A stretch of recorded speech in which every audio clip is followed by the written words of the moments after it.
Hello and welcome back to Sharing a Chapter a Day. This is Do, Ra, me, and today I will be reading Chapter 93 of Engagement in Peril by Dara, Odoe, Sup. Chapter 93 is titled Emergency Room Anticipations. I went about filling out the forms and permissions and consent forms for Shinshin. It took me about an hour to finish filling out the form for Shinshin and half its content there. I didn't know what to put for Shinshin, like if he had insurance and if he does, who, and if he had a history of medical problems and such. So I just filled out what I could and left it at that. Sitting there waiting in the ER waiting room, I reminisced that I had been here before. It was deja vu all over again for me. At this very exact spot of St. Mary's ER over 17 years back, during the Los Angeles riots of 1992 when I was 14 years old and back in high school, young and attending Polytechnic High School, when I had to bring my neighbor's kid to the same emergency room that then because he had gotten his face kicked in by some unruly involved participant during that unruly day. Back then I had met the cutest ER clerk that I had ever seen, who was very attractive then. She had long brunette hair and the softest perky lips. Not to mention her tiny shapely body. I'm sure she was Pinoy of some sort. She reminded me of Beverly, the lover I had never had back in high school. Back then, during that riotous charred night, people were bleeding all over the ER's waiting room and weren't allowed to or were too slow to be treated and tended to because there were so many injured and some were more serious than others, and they were triaging people based on their physical and medical conditions then. The scene now is a little different. The inpatient and strung out waitings are just families and friends of the injured or hurt in the ER. Just worried faces, no bleeding person or lots of limb patients sitting around and waiting to be seen. Just plain old waiters of the injured person already inside the ER.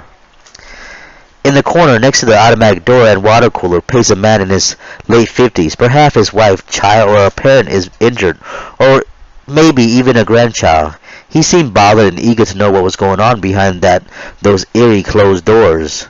His head and eyes rose up every time the sliding door opened and clicked, like he was hoping and waiting for some good news, or any news would suffice his worry. As I looked on, his body shivered with anguish and desperation. Undeniable despair. In the center row, a group of relatives and friends all huddled, bunched up, and held each other warmly as though they were praying for their significant other who was sick or injured inside the ER. Several of them still had wet tears upon their cheeks and swollen red eyes. They were all in much pain then and eager to know what was going on with their significant other. They had hope. Against the wall stood a young Caucasian man, about 19 or so, staring at the mounted clock on the wall and keeping on looking at his digital watch on his left wrist as though he had somewhere better to be or tend to. Perhaps he had crashed his car and caused his friend and girlfriend to be injured or something. He seemed like he didn't want to be there at all. Not one bit. Then again, none of us wanted to be there in the emergency room. Not for something like this. Not for an emergency with someone whom we love and cherish being in critical care and in dire needs. On my right was a young Latino couple in their late 20s, caressing each other. The wife, girlfriend, or sister uncontrollably sobbed over and over while her husband, brother, boyfriend, or friend comforts her. In her hand was a picture of a little child, perhaps her baby whom was injured in the treatment room going through procedures right now. This is the sort of time that brings people together, even people who have lost contact or perhaps despise each other for the longest time. This makes people forget their disagreements, circumstances, and bring them back to what really matter. The fact that someone they care about, cherish, or love is about to or perhaps will die soon. The waiting room paints the faces of misery and anguish, heartaches and worries, loss and confusion. I too have fallen into this unhappy, solemn melting pot. A melting pot of misery and worries, worrying about significant other, whether it's a wife, a husband, sister, brother, son, daughter, grandparents, mom or dad, or even a friend, or even a lover. It's no place for cheering, not a place for smiling, not a place for joy of any sort. Just not the place for or the time for any of this right now. Not when someone we love is about to die and perish, Oh, how I've missed Shinshin and the way he was when he was vital and living. Still waiting and worrying, I had the unresisting, painful urge to defecate. Looking around me to make sure no one was near, I clenched my ass cheek together, pulled myself up and stood, and I made my way through the hallway, looking for the male's bathroom to relieve myself of the eager stool that was protruding its dirty head through my crowning rectum. With my ass cheek clenched and pacing in double time, I finally found the male commode and did my business in the first stall that I found unoccupied.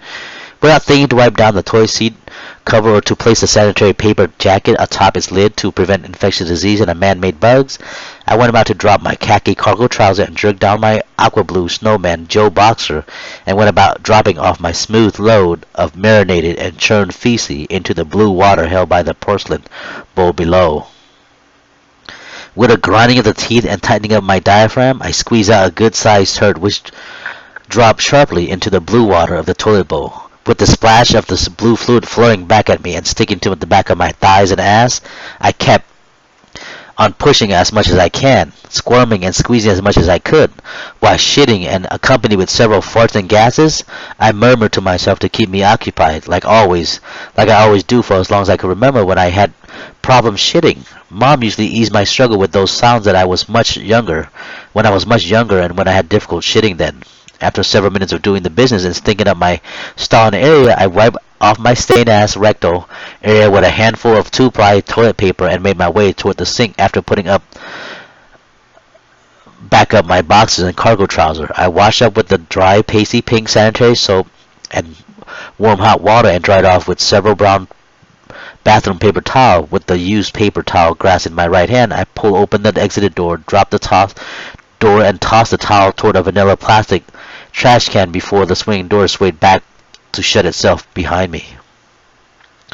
While walking back toward the emergency room waiting area, I relieved from the release of the half-pound hampered stinky load, I smilingly giggled to myself and went about my business to worriedly wait for news about Shinshin to arrive. After several steps away from the bathroom, I noticed to my right was a sign and arrow that pointed where the hospital chapel was.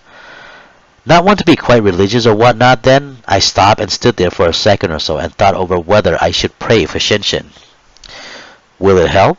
I questioned myself with some push and hope for Shinshin's recovery from all this day's fiasco. I took a long deep breath, exhaled, breathed in again to get a second wind in myself, and after a few more moments and weighing the odds and ends of a prayer and still questioning if it would be answered or not, I finally staggered on my way toward the hospital chapel to pray for my beloved, injured, brain-dead, dying friend.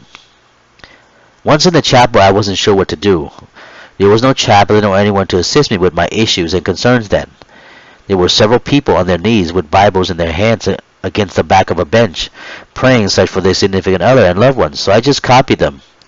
I got behind a long, narrow, brown, amber bench, first grabbed and clutched the first black-covered Holy Bible I saw against my chest and got down on my knees, closed my eyes, and said what I needed to say. Slowly I thought over my words and what I wanted to say to help my poor, dying, beloved Shinshin then and there. Dear God, it's Dara. I know we don't talk much. Well, we never talk at all since I left the Christian congregation back in August of 1989. But something has happened today. Something has gone wrong today. Something really bad. It's my friend Shinshin. I'm sure you know him well. He often prays to you before he goes to sleep. You know, the guy who always says the same thing to you each night before, about all the time, if I remember correctly. I'm sure you have heard from him a time or two. Shinshin Agami, that's his name. That's his name, God. Well, he's gotten himself hurt really bad, and I know you frown upon people who commit suicide and those who take their own life and such, but look where have you gotten him. But look where you have gotten him into this past year. You really fucked up his life since that bitch Delilah came into his life. You know. I have no idea whether it was you or Satan who sent her to him. Anyhow, look where he is. He's dying painfully, and it's all because of that terrible, terrible succubus. Please do what you can. Pausing for a second or two, gulping and inhaling another deep breath, I continued. I know he needs you. I know he needs your help right now. He really does, God. So please, if it's no trouble and if you have a little time to spare of sort, snap him out of it and make him better. Better for him and better for me. At least let him wake up. I hope you hear this. Thank you. In God's name I pray. Those were my last words to God Almighty for Shinshin's recovery. After saying my piece with the Almighty, prayers and wishes, I made my way back to the ER waiting room. Once there, I found a seat and leaned myself against the uncomfortable cup plastic chair to unwind. I tried to take a short nap, and as I was dozing off, about half an hour later, a doctor came in and asked for someone that was here with and for Shinshin Nagami. I jumped up from being half asleep. Here, I'm with Shinshin, sir. And I hurriedly made my way toward the person calling out for Shinshin's significant other. The person was in a wrinkled, dirty white lab coat, and I'm sure it was the attending doctor for Shinshin. Dr. J. Hollow. His small rectangular name tag read. His face seemed saddened, like he was disappointed with himself for what he couldn't do or what he was about to tell me. The doctor took me into the ER treatment room and to Shinshin's makeshift cubicle and began to tell me what was wrong with Shinshin and what my options are for Shinshin's well-being. As he spoke firmly with sincere compassion, I looked on upon Shinshin's saddened face. Mr. Shinshin Nagami had consumed too much fluid into his lung and he was under the water way too long. His brain was flooded with the ingested water from the tub and it had put much pressure on his brain. Right now he is in a comatose state and can't really respond to any sensation or test that we run on him. He can't really hear us or feel us or any sensation when we touch or poke at him with our various instruments. There's a very slight chance that he will ever wake up again. My professional opinion is that he will have a very short time to live without the assistance of a respirator assisting him. The good doctor took a deep gulp of breath and continued. I'm sorry. There's nothing more we can do. Right now he is breathing with the assistance of a lung and air respirator, and we need to contact his family to let them know what's going on and what they want us to do with him. In the meantime, we will move him to the intensive care unit on the 5th floor. We will move him up there shortly, and you're free to go see him if you like, or you can go home for now. Sorry again for this unfortunate, sad news. As often as he had said during these sort of situations, the doctor routinely stated his findings. I was crushed and beside myself from the news and terrified of the situation. I couldn't say anything. The doctor had answered all the questions that I had in my mind. What else could they do? I've been here once before, almost identical to the last situation I was in. When I was serving in the United States Navy, something very similar to this had happened to my ex-fiance's father years back, to Benevolent's father, and they were quite desperate as to get him back, but eventually they too had to pull the plug on him days later, when their hopes for a miracle never came, and they knew it was finally his time to go. So they all agreed 2 days later and pulled the plug and allowed their brain-dead father to go to meet his maker, God Almighty. Shinshin had a better chance of waking up, I guess, since his brain stem didn't burst or anything, but his brain is practically crushed from the overwhelming fluid in the brain. Maybe he will wake up anyhow. Maybe he's just sleeping and dreaming all this time. So I tell myself then. Maybe, just maybe, he could come back to me. That's all I could think and hope for then. It was getting dark by the time they moved Shinshin's desolate body up to the ICU. I spent about an hour or so alone with Shinshin as he lay there on the hospital's bed, connected to a respirator which paused and pumped air in and out of his lungs, and all the leads attached to his body, monitoring his vital signs and whatnot. I touched and paced up and down along his arm and firmly held his hand. They were cold and had somewhat hardened from all the leads, needles, and fluid running through him. Some of his color had returned, and looking at his face, that smirk was still there upon his withered face. I held his hand firmly. Poor Shinshin, as I thought. I'm very sorry, Shinshin, for all my fallacy, mistake, and deceit against you. So I tried to apologize in my head for what I've caused. He seemed so peaceful, yet disappointed at me. Resting there, he seemed to tell me how he was feeling then. I hope he's dreaming of better things, of fun things. I'm sure he's better off in this sleep. So I was hoping that he was that to myself. After some time with Shinshin, I decided to leave him for the night. I called my mother, told her what had happened in the ER, and she came to pick me up, and about a quarter of an hour later, before 1 in the morning, I parted ways from Shinshin's side at the hospital that late, chilly morning. On the way home, I didn't speak much. I really had nothing to say and wasn't in the mood to tell Mom what was going on. She knew and sensed that I was feeling, though, and let me be. I was overtly sad, and Mom knew that. She didn't bother asking me questions about Shinshin until I decided to tell her what had happened. I wasn't sure how to tell her in my native tongues about Shinshin's state of mind and health. I didn't know what the Khmer word for coma was or nature of that sort, so I just said that he had fallen asleep and probably won't wake up. Mom said that she would help by praying to our ancestors to look after Shinshin's soul, body, and mind.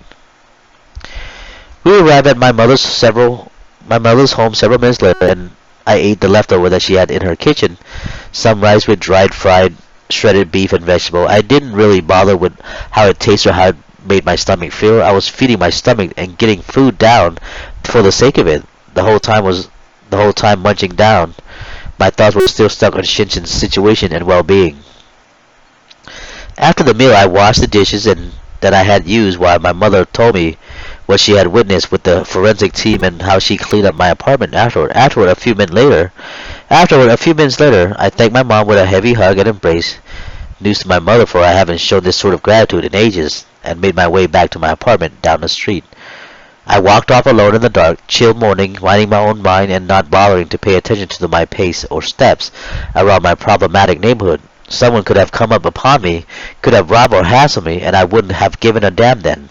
I just walked my lonesome limp self toward our apartment, with my head down and my body dragging behind as my scared and callous thought ran all over the place. Instead, following behind was my cursed and crushed shadow, which the flickering streetlight gave way to as I paced on. I unlocked my door and entered, slammed the door shut, locked the knob, and once inside my place, I didn't bother turning on the light. I just sighed, yawned, stretched out my arms, and tightened my butt cheek, and moved onward farther down the hallway and into my bedroom. I sat on the edge of my twin-sized, tightly covered, military-fashion bed and slowly took off my shoes and socks, breathing heavily and thinking of today's miserable event. I sighed, and in the dark, I slowly moved about the room and apartment area. I slumped myself into my ergonomic leather chair, leaned back, and felt an object protruding against one of my butt cheeks. I dug under my ass to see what it was. It sounded like metal chain links. I palmed the object in my right fist. I knew the shape of this object and felt it was quite familiar as well. I have seen it before. It was just like the one I have. I quickly flickered on my desktop lamp and saw it was Shinshin's military-issue dog tag, similar to mine, the same one we were given during our basic training together at Great Lakes, Illinois, about a decade back. Giving the set of tags good look over as I thought about my beloved Shinshin, what was he trying to tell me with these here? I had asked myself then, that eerie morning. After a good long look over and remembrance, I set it softly aside next to my mouse pad, and I clicked on the computer and monitor, waiting for it to come on, and once I did, I logged in. I went straight to check my email messages on my Yahoo Mail. While reviewing the inbox folder of my email, it turned out that Shinshin had sent me an email before his so-called suicide attempt. Perhaps he sent it last night or several days ago, because I hardly go on my computer anymore to do anything nowadays except to look at and download porn video and jerk off to it before slumbering myself to sleep on most nights. The date on the email read several days earlier from today. I was hesitant to open it at first. I don't know what it would say and what I may find out. I was thinking maybe if I had seen it sooner, maybe he wouldn't have done this to himself, and maybe he was calling out for help of some kind. I wasn't sure how I would take it if I had read what he wrote, and perhaps I could have prevented all this from happening. The email subject was titled, "To Dara from Shinshin." After several moments, hesitant, anxious, and confused, I reluctantly clicked on the email and read what was written on the email. Shinshin wrote, "Dear Dara, thanks for being a close friend. I don't blame you much for anything or what had happened to me with that person I truly adore. It was me who was caught in all this. You lose some and you win some, as the saying goes, but in my situation, I lost it all, Dara. I know that you have been trying to be a good friend to me, and we are as thick as blood still. We still are. You have been a brother to me all these years since our days together at Basics. Although, although you were so involved with someone, although you were also involved with someone that I had thought was my true love, and only to find that she was deviant and cheated me out of my savings, humanity, and life, I don't mind the disease and infection she had given me, but the dishonesty really did me in then. There's no one to blame but myself, Dara, and I think it's best that I say goodbye to you. Please read the attachment, okay? I left something for you to read over, my brother. Take care and be careful. Your friend and beloved, Shinshin Nagami. The email message ended with a plea. Oh, Dara, if you can, I want you to never forget me. I want you to never forget me. Never forget who I am. Never forget where we have been together. It's all I have anymore. Not who I was, but how I live myself, and what it was like to be me. Shinshin Nagami, you know me more than anyone, and we have shared much together all these years since our first meeting at Basic. Thanks, Dara. Thanks for being my friend, and I love you for it. The message ended with smiles, Shinshin. That was his common saying and typing at the end of most of his personal emails to me. The attachment was Shinshin's diary, written document and notes that he kept daily and periodically, mainly of his relation with Delilah, the whore of a succubus who complicated his life and made his world a living hell these many past months that he was involved with that bitch of a witch. Surprisingly, while looking at the large attachment as I scrolled down to the very last page, the attachment was over 3,000 pages long. That's a long mess of shit to read, especially for me, who hates reading anything, except for the regular Sunday comic, which I often read while stealing my neighbor's Sunday newspaper delivered while living in the Green Valley Mist area. The notes in the writing were mainly of Shinshin's and Delilah conversations and chit-chat online that he had saved during their long, complicated relationships. It took some time to read some of it. It was the usual everyday thing. Hi, how are you stuff, and how's your day, and how's your day going, things like that. And as I read on, I see that Shinshin had poured his heart out to this girl, and she barely said a thing about it. She seemed to be always changing the subject when it comes to talking about love, feelings, and such. She never once wrote that she loved Shinshin. She seemed to be wanting to do this and that, going on trips, taking trips, and go places to eat and such. That's all she seemed to care about. The materialistic and fun things to do. He did all the saying how much he loved and adored her and such. And from what I know about her, she's a conniving bitch of a whore. And because she and I and a few other guys were sexually involved behind Shinshin's back during their entire relation together, I was fucking Shinshin's girl, and she was rubbing it in his face without him noticing it the whole time they were in somewhat relationship. The bastard that I am and the succubus that she is didn't deserve a person like Shinshin. And yet he held on to both of us for as long as he could. Although we were deceitful and lustful behind his back, I couldn't believe that Shinshin didn't see her for what she really was, or see me for what I am. Then. Dara, you're a fucking horrible bastard and a backstabber of a friend. I thought of myself at that time. Now Delilah, not one to rant or say shit about people like that, since I am one of them myself, well, Delilah, she's a conniving, reckless, selfish, pampered bitch. And what she was to Shinshin, she was the death of Shinshin. I now can say. I too have been such a bastard, and my involvements with that pampered succubus of a whore perhaps pushed Shinshin too far and over the edge. There was no coming back for him, then, just the thought of so many people inside and all over his beloved. That could have give chills to anyone in a so-called true love relationship. I have committed my share of sins and disaster in my lifetime. Actually, I have sinned more than most, more than the general public, I can say. But what I did with that horrible bitch broke the camel's back. Actually, it broke Shinshin's heart. I have committed adultery with my beloved friend's lover and have stained and implanted many of my dirty seeds in and all over that whore. At that moment, as I read further into Shinshin's writing, for the second time that very day, I come to realize once again that I have been a bastard torn.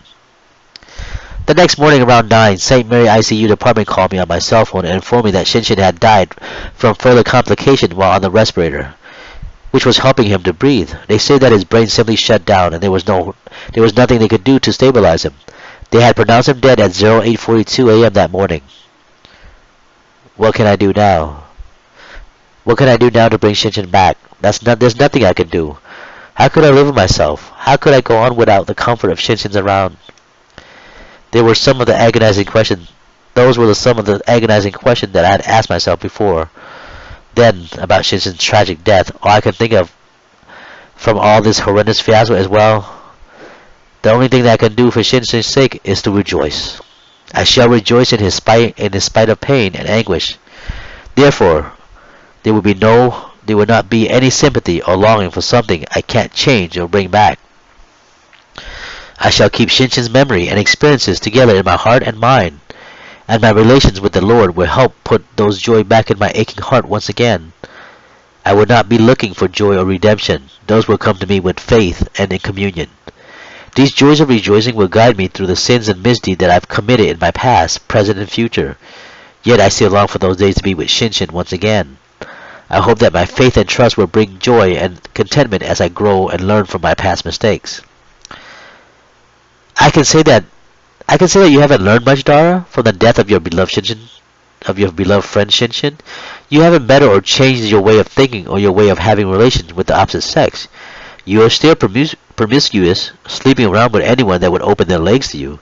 You remember Kaya, the girl from Lakewood, Colorado? You treated her to several lunches, and hung out with several times, and you got into her panties and ass about 3 times. Then during that time, you were supposedly engaged to the orphan girl back in Battambang, Cambodia, whom you were supposedly trying to help to bring to the U.S.